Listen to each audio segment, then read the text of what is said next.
அதனால இதெல்லாம் வந்து நாளைக்கு திமுக சொல்ல முடியுமா? எந்த காலத்துல நான் பாஜகவோட கூட்டணி வைக்க மாட்டேன்னு சொல்ல முடியுமா? ஆனா எடப்பாடி சொன்னாரு என்ன நாடாளுமன்ற தேர்தலில் போய் எஸ்டிபியோடைய மீட்டிங்ல உட்காந்துக்கிட்டு அடுத்து வர இந்த தேர்தல் மட்டும் இல்ல சட்டமன்ற தேர்தலும் நான் பாஜக நாடாளுமன்ற தேர்தல் மட்டும் இல்ல சட்டமன்ற தேர்தல் வைக்க மாட்டேன்னு சொன்னாரு. ஆனா இன்னைக்கு அப்படியே அந்தர்பல்ட்டி அடிச்சிருக்காரு. அவருடைய தலைமை வந்து கேள்விக்குறிதான். தலைவருக்கான மாண்பை இழந்துட்டாரோ? என்ன மாண்பை இழந்துட்டாரு? அவரோட பேச்சை அவரால் வாக்கை காப்பாற்ற முடியல. எந்த தலைவர் வாக்கை காப்பாத்திருக்கிறார்? தேர்தல் அரசியலை பொறுத்த வரைக்கும் அம்மையார் ஜெயலலிதா அவர்கள் காப்பாத்துறாங்க. அவங்க இருந்த வரைக்கும் பாஜக கூட்டணி வச்சு வைக்கவே இல்லையா? மோடியா லேடியான்னு கேட்டாங்க. அந்த கட்சி இப்ப எடப்பாடிக்கு இருக்கா சார்? 2002 என்ன பண்ணாங்க செல்வி ஜெயலலிதா? என்ன பண்ணாங்க சார்? மெரினா கடற்கரையில கூட்டம். என்ன சொன்னாங்க? நான் தெரியாமல் ஒரு தவறை செய்து விட்டேன். இனி எங்க காலத்திலும் நான் வந்து பாஜகவுடன் கூட்டணி வைக்க மாட்டேன் சொன்னாங்களா? 2024 யாரோட வச்சாங்க கூட்டணி?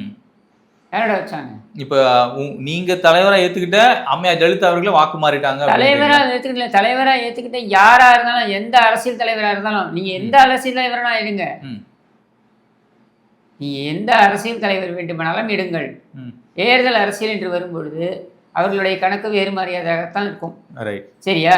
அதுல நீங்க நான் இந்த கொள்கையில தான் நான் இப்படித்தான் நிற்பேன்னு சொல்லக்கூடிய ஒரு தலைவரை நீங்க காமிங்க. சரி, ஓகே. முழுசா மொத்த இதுல, அதாவது ஸ்டாலின் எடுத்துக்கலாம் சார். இதுவரை அவர் முதலமைச்சர் ஆயிட்டாரு, கட்சி தலைவரான இந்த சூழல்ல வரைக்கும் அவர் பாஜக கூடயோ இல்ல பாசிச சக்திகள் கூட அவர் கூட்டணி வைக்க. நாளைக்கு தோத்து போறாரு தேர்தல்ல, காங்கிரஸ் பிரிஞ்சு வருது, காங்கிரஸ் வேற கூட்டணி வைக்குது, இவர் பாஜக கூட்டணி வைக்க மாட்டாரு, உத்தரவாதத்தை நீங்க கொடுக்க முடியுமா?